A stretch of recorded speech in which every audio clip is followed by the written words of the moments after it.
Dimanche 7 janvier 2024 à 23 h, la bombe est lâchée. La cellule enquête de Foot Mercato a annoncé que Kylian Mbappé n'allait pas prolonger avec le PSG et rejoindre le Real Madrid la saison prochaine. Libre de signer où il le souhaite depuis le 1er janvier, le capitaine de l'équipe de France a tranché pour son avenir. Kylian Mbappé veut contrôler la situation, c'est une certitude, mais les faits sont là et les avancées ont eu lieu. Selon nos informations, Kylian Mbappé s'est mis d'accord avec le Real Madrid il y a quelques jours.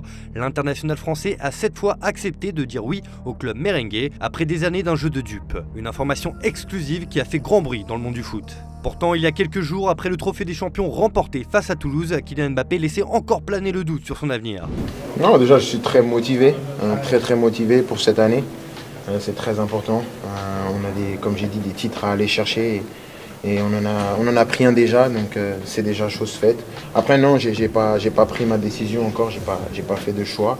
Mais de toute façon, avec l'accord que j'ai passé avec le président cet été, peu importe ma décision, voilà, on a réussi à protéger l'ensemble des parties et préserver la sérénité du club pour les défis à venir, ce qui reste le plus important. Donc on va dire que c'est secondaire. Mais depuis, il semble avoir réfléchi et acté sa décision. Kylian Mbappé a réellement le sentiment de ne pas laisser le PSG dans la panade et il est prêt à franchir le pas. Le Real Madrid, s'il a parfois diffusé une forme de lassitude auprès de ses relais médiatiques, a toujours été disposé à l'accueillir. La Casablanca veut ouvrir un nouveau cycle victorieux et veut frapper un grand coup cet été. Cela sera le cas avec la superstar française, mais Kylian Mbappé fait-il le bon choix? Après 6 ans dans la capitale française, l'attaquant a tout gagné sur la scène nationale. Son armoire à trophées est absolument monstrueuse avec 13 titres remportés. Au fur et à mesure des saisons, il est devenu le joueur clé de cette équipe.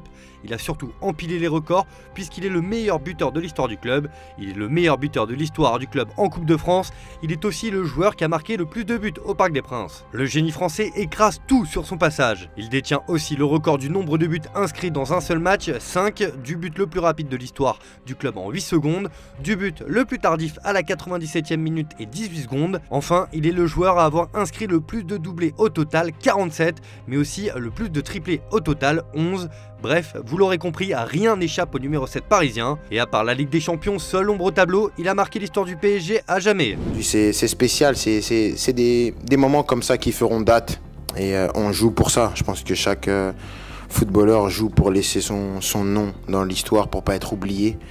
Et c'est sûr qu'avec ça, je pense qu'on se souviendra de moi ici. Après avoir tout dominé au PSG, le Français ressent peut-être une forme de lassitude, une fin de cycle, mais le compétiteur qu'il est veut sans doute relever de nouveaux défis. Mais si l'arrivée de Luis Enrique sur le banc avec un recrutement basé sur des joueurs français, ses coéquipiers en bleu comme Randal Kolo Muani, Ousmane Dembélé ou encore Lucas Hernandez pouvaient lui redonner un coup de boost de motivation, tout n'est pas si évident cette saison. Exit les Neymar, Messi, Ramos et compagnie l'été dernier, Kylian Mbappé a été mis au centre du projet par la direction parisienne. La superstar, c'est lui. Et la première partie de saison est plutôt positive depuis la prise de fonction de l'Espagnol. Une émulation est en train de se créer cette année au PSG. Le coach, c'est un coach qui est arrivé avec des idées claires, mais avec beaucoup d'idées. Donc le temps qu'on assimile tout ça, aussi bon soient les joueurs, voilà, ça prend du temps. Mais je pense qu'on commence à voir des choses qui sont intéressantes. Je sais pas vous ce que ça donne de dehors. C'est clair. Non, je pense que c'est déjà beaucoup plus structuré. On voit au niveau de la structure, de l'organisation offensive, on voit les schémas. On voit qu'il y a quelque chose qui se dessine, non? Après, peut-être je suis fou, hein. Si officiellement tout va bien entre Kylian Mbappé et Luis Enrique, l'ancien sélectionneur de la Roja s'est fendu de quelques déclarations qui peuvent laisser penser le contraire. Récemment, Luis Enrique a indiqué que c'est l'attaquant qui jouait où il le voulait sur le terrain, comme s'il était hors du collectif parfois. Kylian joue où il décide. Il a une liberté totale de jouer à l'intérieur, plus sur le côté. S'il est plus à l'extérieur, à nous de déséquilibrer nos positions. La différence est de savoir qui va suivre Kylian, un attaquant à l'extérieur ou à l'intérieur, cela dépend du match. Ou encore plus récemment, lors de la victoire face à Revel en Coupe de France, Luis Enrique a dû justifier la titularisation de Kylian Mbappé contre une formation de Régional 1. Kylian voulait jouer et quand Kylian veut jouer, on n'a pas grand chose à dire, on peut juste le regarder jouer, le staff et le public. Un peu pour dire que Mbappé fait ce qu'il veut car il est trop fort. Plus globalement, les signes de tension entre les deux hommes existent. Ce fut le cas lors du dernier match de poule de la Ligue des Champions face à Dortmund en décembre dernier où Luis Enrique veut jouer la montre pour préserver le résultat alors que Mbappé s'agaçait sur le terrain de cette consigne et voulait remporter le match pour terminer à la première place du groupe. Pourtant, Luis Enrique restait droit dans ses bottes. Es normal después de un partido que los jugadores estén frustrados porque hemos tenido 5 ocasiones de gol claras claras, realmente claras, pero qué estúpidos seríamos si en el 85 por seguir tomando riesgos encajamos un gol, estaríamos eliminados. Entonces, un jugador después del terminar el partido está frustrado porque han querido marcar más goles, no hemos podido marcar más de uno. Es el momento en el que yo claramente, viendo el panorama completo, hey, sí, vamos a ganar, pero sin tomar riesgos excesivos. Ese es mi papel como entrenador, gestionar el grupo y gestionar la tensión cuando eso pasa en los jugadores.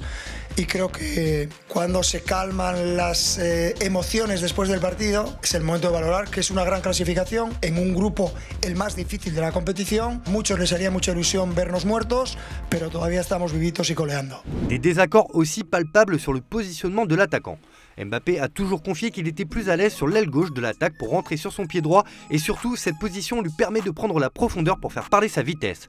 Pour lui, c'est là où il est le plus dangereux. Mais Luis Enrique ne l'entend pas toujours de cette oreille et utilise régulièrement le joueur à la pointe de l'attaque en numéro 9 au vu des intégrations compliquées de Colomani et Gonzalo Ramos recrutés pour ce poste. Toujours habile dans sa communication, Mbappé se met au service de l'équipe. Quand je parle avec lui, il dit qu'un bon joueur il peut jouer à plusieurs postes. Donc je pense être un bon joueur. Pas mal. J'ai joué à plusieurs postes cette année et voilà, aujourd'hui je joue dans l'axe. Mais ce qui est bien, c'est que peu importe le poste où je joue, où on joue, il adapte en fonction des qualités du joueur, ce qui fait qu'on n'est pas dépaysé. Et donc voilà, il veut que je joue dans l'axe, il veut que je joue à gauche, il veut que je joue à droite, je vais jouer. De son côté, Luis Enrique a mis les choses au clair sur sa relation avec son joueur, avec une dose d'humour pour apaiser les choses. La misma de siempre, diría perfecta. No somos novios, pero casi. Más que nada porque él no quiere. No sé por qué me hacéis esta pregunta, porque yo tengo, creo, mucha cercanía con la mayoría de jugadores, diría con su totalidad, y con Kylian desde el principio es una persona muy cercana, muy bromista, siempre sonriendo. A mí me gusta también la broma y el tener una relación cercana, y es una relación muy buena. Estoy encantado, no solo con Kylian, con el resto de jugadores diría que también, aunque entiendo que los que no juegan no están tan contentos. Malgré tout ce qui a été mis en place par le PSG pour conserver son joueur, le Real Madrid a de solides arguments aussi pour convaincre le Français de les rejoindre libre à la fin de la saison. Je voulais savoir comment vous allez faire pour gérer le dossier qui va alimenter le mercato de Kylian Mbappé. Quels peuvent être vos arguments et qu'est-ce que vous pouvez lui dire pour qu'il prolonge l'aventure avec vous au Paris Saint-Germain? ¿Cómo lo voy a gestionar? Como hasta ahora. Pour revenir sur le cas de Kylian Mbappé, simplement, quand est-ce que vous espérez que cette situation, justement, on arrête d'en parler, que ce soit clair? No es un tema que dependa de mí. Creo que no soy yo la persona que tiene que contestar esta pregunta. Déjà, le club merengue n'a jamais abandonné l'espoir de le voir revêtir la tunique blanche. Malgré sa prolongation surprise il y a 2 ans, Florentino Pérez estime que Mbappé est le joueur qu'il leur faut pour dominer l'Europe. Depuis quelques mercatos, le Real s'est construit un effectif XXL, a prolongé Carlo Ancelotti jusqu'en 2026 et mise sur la stabilité. Recruter un joueur du calibre de Mbappé, libre de tout contrat, est une véritable aubaine pour le club espagnol. L'effectif madrilène est taillé pour remporter tous les titres possibles. Tout est mis en œuvre pour que Kylian Mbappé s'incorpore parfaitement dans ce collectif afin qu'il puisse remporter tous les titres et aller chercher le ballon d'or, objectif affiché du français. Et qui mieux que le Real pour lui permettre d'atteindre ce rêve? À 25 ans, Kylian Mbappé doit avoir le sentiment qu'il faut franchir une étape dans sa carrière, qu'il a fait le tour au PSG et qu'il peut enfin réaliser ses rêves de gosse, jouer pour le Real Madrid, remporter la Ligue des Champions et le Ballon d'Or. Surtout qu'à Madrid, il serait la star incontestable et incontestée malgré l'émergence de Jude Bellingham cette saison ou la confirmation du statut de Vinicius Junior. Car pour accueillir le Français, Florentino Pérez serait prêt à sacrifier le Brésilien pour faire de la place à Mbappé. Il pourrait même être vendu dès cet été selon El Chiringuito. Le média explique qu'il s'agit d'une problématique financière notamment puisque la signature du Bondinois serait assez coûteuse en termes de salaire et de prime à la signature. Il faudrait donc vendre un actif important pour compenser. Et ce départ laisserait le champ libre à Mbappé sur l'aile gauche de l'attaque madrilène, là où Vinicius performe depuis 2 ans. Mais déjà l'été dernier, Kylian Mbappé était attendu de pied ferme à Madrid.